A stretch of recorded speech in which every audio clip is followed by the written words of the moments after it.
Hello my friends, my name's Aki, and today we are diving a little deeper into the testing of the randomness of our 3D printed mechanical dice.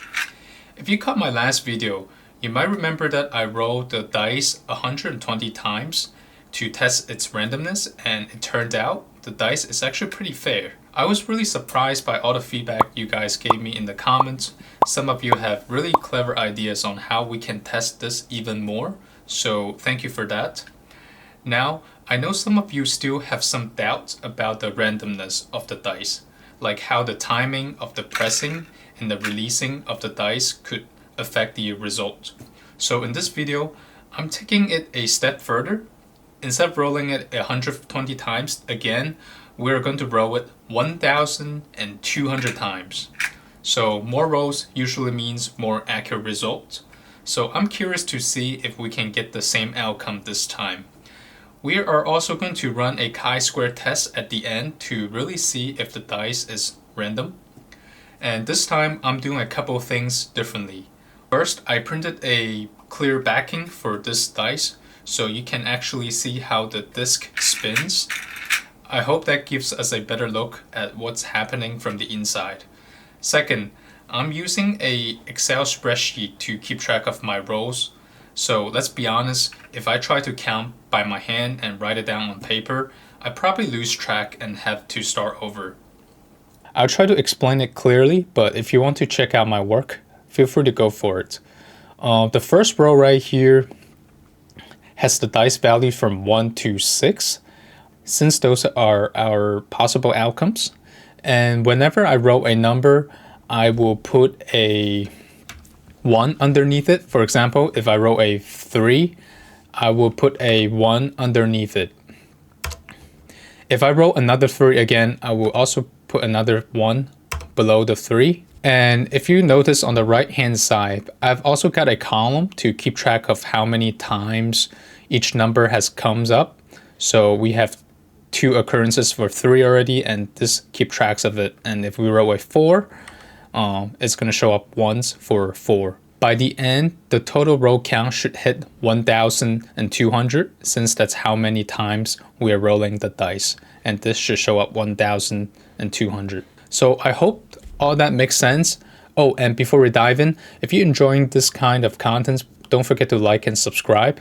I'm experimenting with some different ideas, and I really hope they're fun for you to watch. So thank you so much for your support. Now let's get the experiments started. Okay, so the first one we got, it's 5, and I'm gonna put a 1 underneath 5. Another 2. As you can see, this is gonna take a while, so I'm just gonna speed the process up for you guys.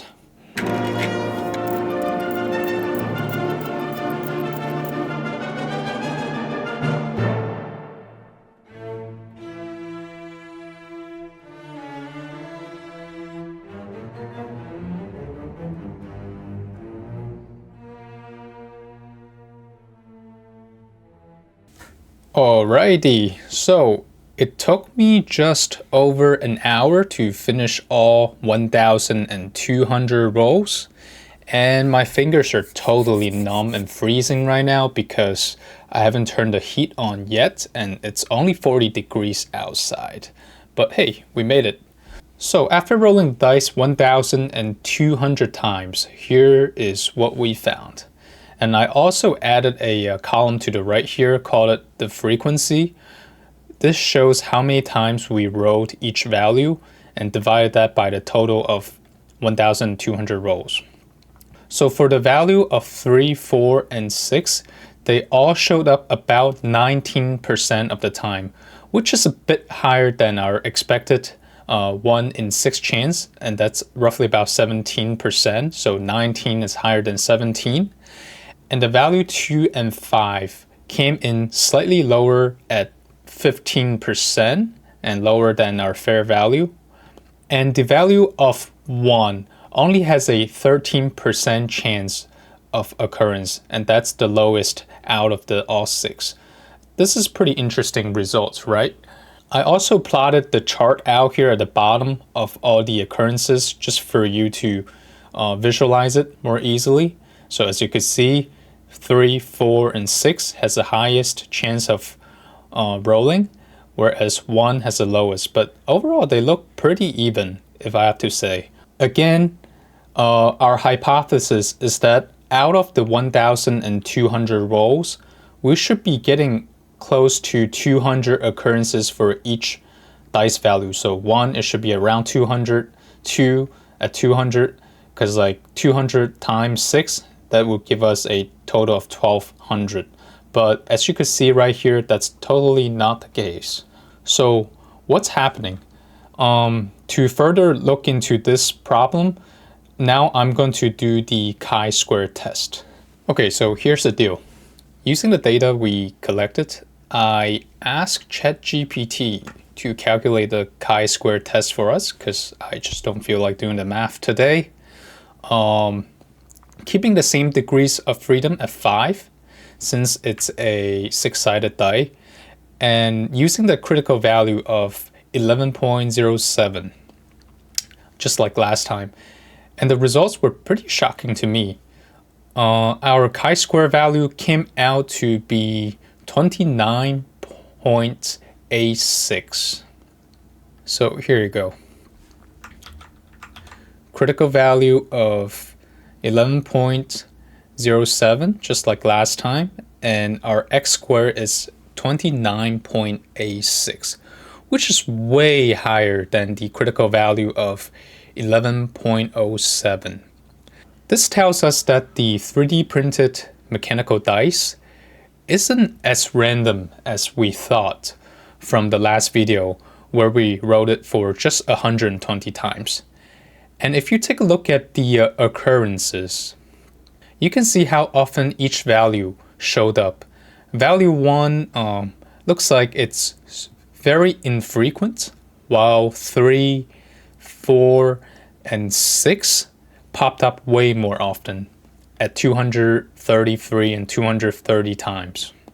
This uneven distribution indicates that the dice isn't rolling randomly and fairly like it should.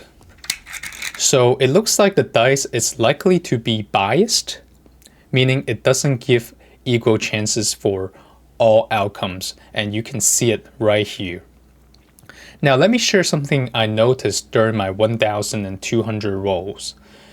In the first couple of 100 rolls, the dice seemed pretty random. Each value showed up about the same amount.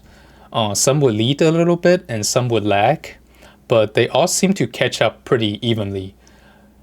But as I rolled more, the gaps kind of grew wider. I kept getting 4 and 6, and what's really wild is that I often roll a 4 or 6 consecutively, like 4 or 5 times in a row, and that's definitely a low probability event. So what's next? I've got an interesting idea to test it out. I want to see if the timing of the press and the release can actually influence the outcome of our 3D mechanically printed dice. This could help us understand why this 3D printed mechanical dice isn't fair and what might be causing it. So if you're curious about this, definitely stick around and don't forget to subscribe because I'll be posting that video very soon. And if you watched to the end, thank you so much. My name's Aki, and I'll see you in the future videos.